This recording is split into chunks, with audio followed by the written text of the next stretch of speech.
ฮ็ดเลยหายใจมันออกมื้อหน้ากะค่ำแล้ลุงเอ้ยประเภทหมูหรือว่าไก่นี่บ่ให้กินแล้วแบบว่ามันมีน้ำมันแน่นะแบบเอาก็บ่ฮู้แน่เอากินโดยกับปลาได้น้ำมันกับลายน้อยสมีน้ำมันเขาซอยไปโดยปลาเขานั่นเอากิน2ตอน3ตอนเลยกินกันเอาอยู่ข้างเลยเขากินน้ำเขามันเขาก็เมื่อเลยมันแขนเขาก็เมื่อโดยเดี๋ยวนี้ก็ยังหายใจพืชบ่เดี๋ยวนี้บ่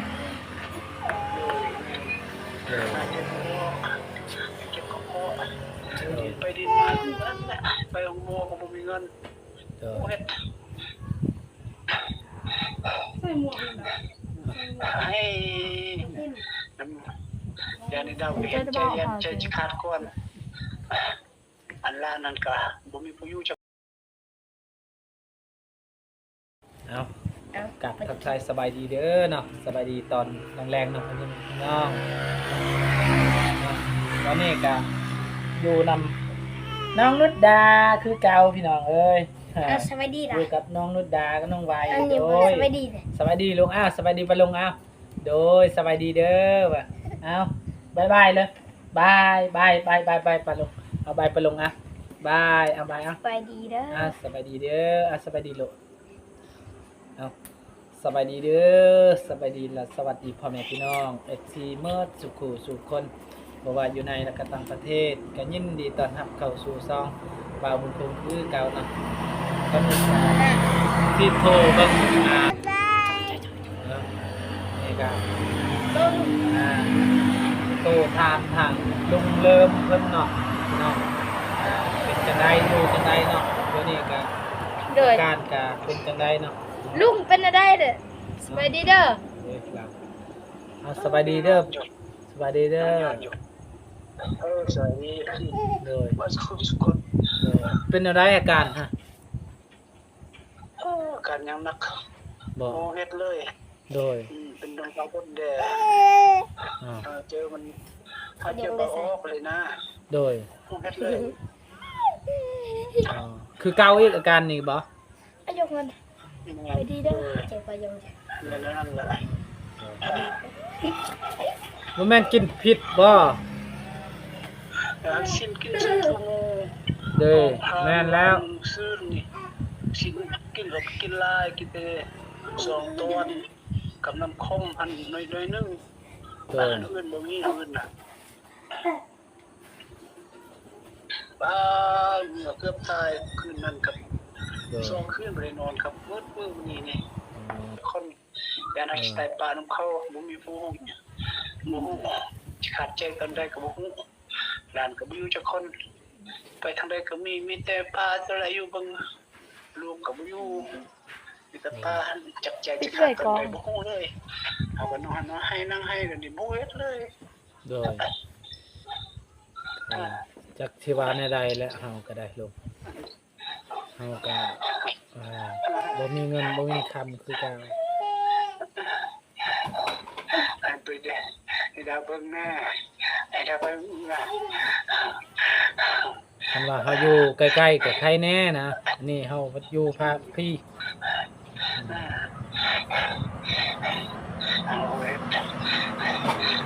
พวกเจ้าอาการพี่น้องเอ้ยจัดการแล้วโมเฮ็ดแล้วนี่ไปเอามาคุยกันแล้วก็บ่จักสิว่าแหละลุงเป็นอาการเป็นแบบนี้ก็ได้แต่ใครเฮือนแล้วล่ะคันว่าไปห้องหมอก็คล้ายๆแน่เพิ่นใส่ออกซิเนาะก็คือตอนนั้นก็พาไปห้องหมอก็คล้ายแน่นี่บ่าวเพิ่นคงก็บ่ได้อยู่นำเนาะโดยมีตาจอยังโดยเฮาบ่ดินมาหาใจไปบ้านมาโดยมีตานั่งเบิ่งมันก็ให้นำบ่มีผู้นำนำลาวแดโดยเอากับผู้เฮ็ดเลยไปกับผู้ไปหายใจบ่ออกยังเป็นตายถ้าแต่เงินมันละทำว่าเมื่อเราพากันเมื่อเบิ่งเมื่อคันว่าตายแล้วสิโทรเมื่อ ฟัง มีแต่ว่าสู้ๆหั่นน่ะเฮ็ดแนวใด นี่เบื่อละกันใจยังฟื้นอยู่นั่นนี่จะเบื่อก็มันได้ก็ยาเนี่ยก็จิตายแล้วเบิ่งสมนันท่าคันว่าตายมาเด้อไรโทรหาแล้วกูพากันเมื่อ ก็บ่รู้จักสิเว้าแหละเพราะว่าทางเฮาก็แม่ก็คือกันเนาะเจ็บอ่อนแอดตลอด ใช่ ขึ้นเลยกันแหละ เบื้องนั้นก็คือกันลุงก็ยังเจ็บคือเก่าเลยพี่น้อง ตายแล้วพากันเมื่อโอ้เฮ็ดแล้วบ่มีเงินจะรีบแล้วเดี๋ยวนี้นะ โดย วันนี้ มาได้เลย พยายามเพศเขามาลูกสักยาสักเขายัง นั่งปะ สอ ได้ งเส้น โดย ว่า ลงไฟไหม้ สองเส้นเรือนั้น บ่มีไม้ ใจ ไหม้ค่ะเดี๋ยว นะ ไม้มันเพแหละ สองเส้นนั้น โดย หอมเฮ็ดแล้วนี่ให้อยู่ผู้เดียว เออ คิดอะไรก็บ่ เฮ็ดมาได้เฮาก็อุกใจคือกัน จึงเป็นอะไรอยู่ใกล้อันนี้เลยมีแต่สองกันท่าหันยินข่าวว่าตายเอาโทรมาหรอกพากันแบบนั้นล่ะ ยากไอ้นี่แหละแบบว่าคันมีเงินค้ำก็ใครแน่หั่นนะนี่เงินค้ำก็บ่มีเจ็บไข้ก็มีตลอดนะ เนี่ยแหละ เฮาก็บ่ได้อยู่นำแบบว่าคันเฮาอยู่ใครแน่หั่นนะเฮาก็ได้เบิ่งแน่นะนี่เฮาอยู่บ้านนี่เจ้าก็อยู่พุ่น แม่ก็ไม่เอาแล้ว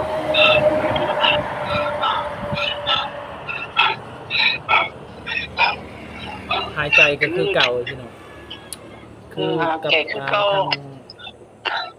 ง เฮ็ดแล้วเจอตอนเย็นไปตอนกลางคืนหันดินไปดินมาคือตายสองใจบนใดก็บ่ยุบนั่นหายใจออกกันนะ ว่า ก็เฮ็ดแล้วก็เกิดตายเฮาอยู่กันบุญจิวนำคนบ่มีบุญแล้วบ่ว่าแล้วอยู่ใครมองเงินก็บ่มีแต่เจ็บไข้ตลอดมีหยังหาเงินหาคำจะเตือนเพิ่นแด้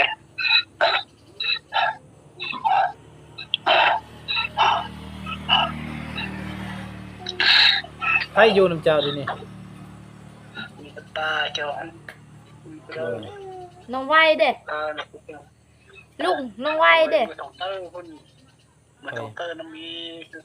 สิมอนพุ่น โดย มันบ่ฮู้เอาเมื่อวานแน่ๆมันเมื่อต้นแล้วมัน3-4มื้อมันเมื่อ โดย เอาเมื่อจะพลังมันบ่ฮู้โทรหาลาวเพิ่น บ่ได้โทรหาไว้บ่ โย้ย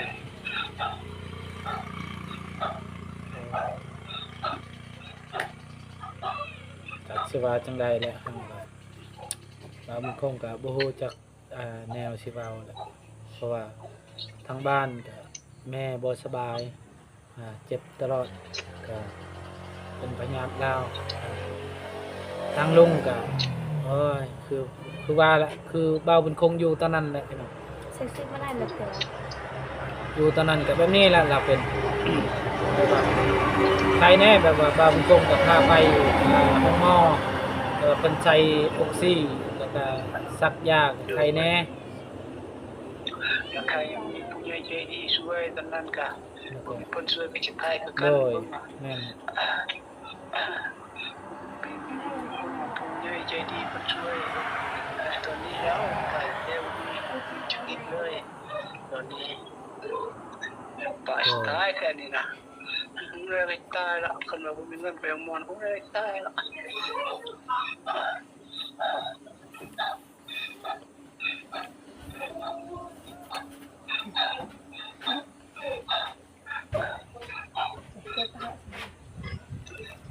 เอาก็มีแต่นั้นเด้อลุงเด้อไปแล้วจึงเฮาสิโทรอีกเด้อ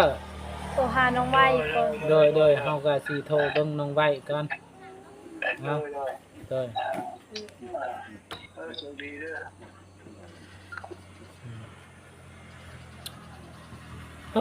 เฮากะบ่ฮู้จักสิเว้าแหละอ่าอยู่ทางนั้นกะลุงกะโอ้ยคือว่าแหละเจ็บคือเก่าหั่นแหละเจ็บคือตอนเฮาอ่าอยู่นำกันหั่นแหละอยู่นำกันนำลาวหั่นแหละหายใจพืดอ่านี่กะคือว่าบ่าวบุญคงบอกว่าบ่ให้กินอาณาของตัวทิพย์เนาะคลำก่อนอาหารการกินเป็นหยังแนวคลำเนี่ยคลำได้แต่ว่าเพิ่นก็กินเบิ่งบ่ฮู้หั้นนะเพิ่นก็ลองกินเบิ่งเป็นคือเก่าหั่นแหละ จะเล่าให้เป็น ญาติ นี้ หายใจก็พืชคือเก่าหั่นแหละนะตอนนี้เฮาก็สิกินข้าวก่อนเนาะพี่น้อง ตัวหาน้องไว้บ่ติด ตัวหาน้องไว้ก็บ่ได้ กินข้าว เอ้ามาเด้อพี่น้องเด้อมาเด้อเอากูโอ้เกือบเห็นตัวนี้ก็จักเป็นอะไรเด้อ มันบ่ดีนะนะ อ่า เงินกระเทหมด ไม่กระเพาะไม่ลองเบิ่งราคานั่นราคา200,000ราคาประกอบกันเวลาคิดกับ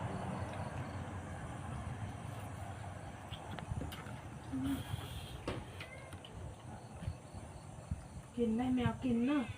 กิน น้ำ ได้ ตาเตี้ยระดับเลยครับว่า ปั๊บแล้วก็ เอาแล้วโอ้ย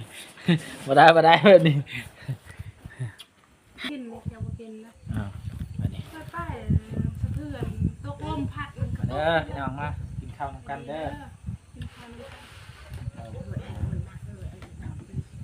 กัน แรงกับตัวหาลุงเริ่มกันแล้วอาการกันหนักอยู่พี่น้อง แล้วก็ คือเก่าแหละอาการของ พูดเอาสิครับ มื้อหน้าคันเราสิกินหยังให้เราโทรถามเขาก่อนเนาะ เรากินหยังเราบ่ได้โทรเขาโทรนี่บ่ กินอย่างคือเก่า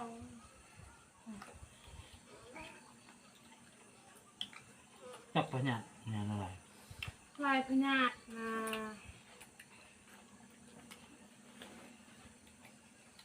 จับกระเพาะจับนั่ง ก็แม่ตู้คือกันนะพี่น้อง คือกับแม่ละพี่น้องแม่จะบ้าพี่น้องนี่คือกัน อยู่นำกันก็จักสิเฮ็ดน่ะได้บ่มีเงินมีคำนี่คือจะเบิ่งละลานนะเบิ่งตาซื่อๆอยู่ไกลนี่ก็คือกัน คันเขาอยู่แบบอยู่บ้านนี่แหละก็เม็ดแบบบ่ได้ยินคันว่าอยู่พ่นเนี่ยอุกใจเห็น คอ เพิ่ ย น ทานจากเอื้อยคน ทานใจ คนแม่เอื้อยพ่อค่ะมาสงบเลยดีค่ะจนมาเอาพ่อค่ะปัจจุบันนี้ก็ยังคือเก่าคันเฮาตายนี่คือสงบอยู่ตายไปบ่ได้ยินหยังเลย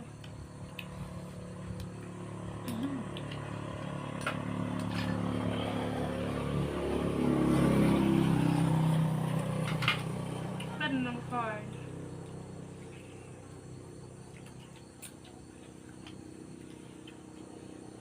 ขึ้นนะแบบ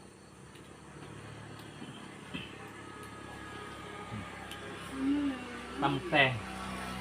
แต่เกิดมาก็เคยสมบูรณ์คือมูคือกูเนี่ยทุกอัน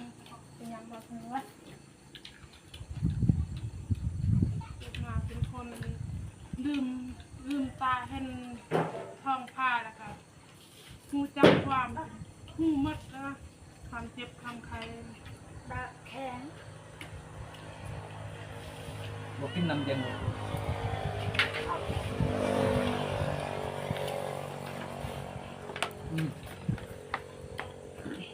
หนาวเนี่ยอากาศหนาวเนื่องมากกับอากาศหนาวแน่หนาวเย็นมันเป็นเนาะ แห้งมาก นะ คุณฝนตกตลอดเลย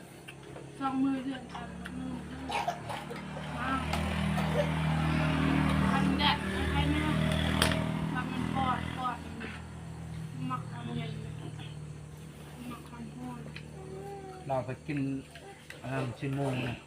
ชิ้นแล้วน้ำมันของมันเนาะ พยอมเลย นั่นแหละ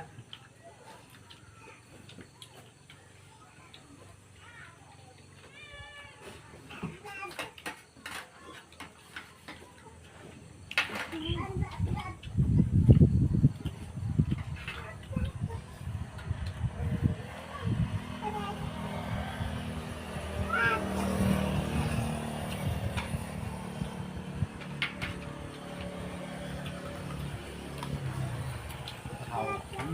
ทำพอเท่าเขาอยู่บ่รู้จักว่าเคยเจ็บเคยไข้ คนเจ็บ ถามแต่เรื่องแบบว่าให้แจ้งทารองลูกให้ละ คนเจ็บในเพิ่นแห้งด้วยใจพอเท่าค่ะมันจมตายครับ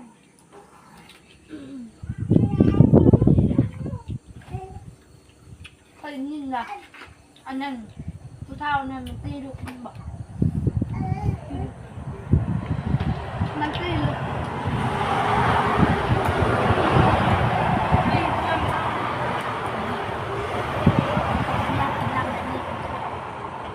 แม่เอาจอกมาเลย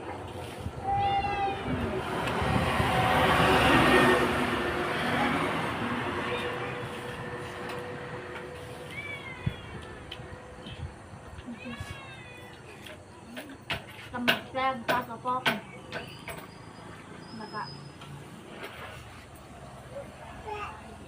รู้ไหมแกงอันนั้นมีหมักมือ ถ้าอยู่อย่างกินเอา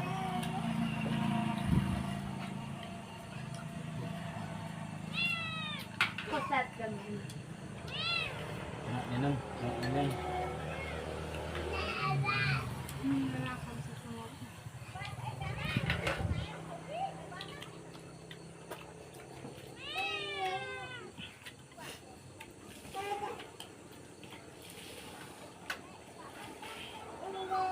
เราจะโทรถามเพิ่นรู้สำหรับเพิ่นนะ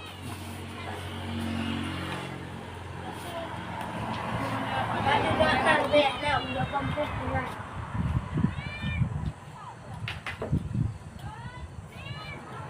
ข้าวโพดเลย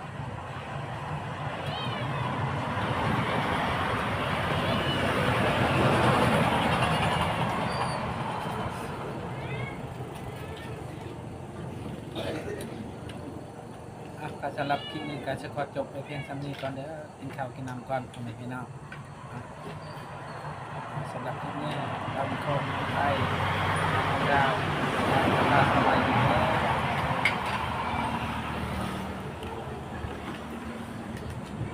ใช้หน้าที่มันจะจบคลิป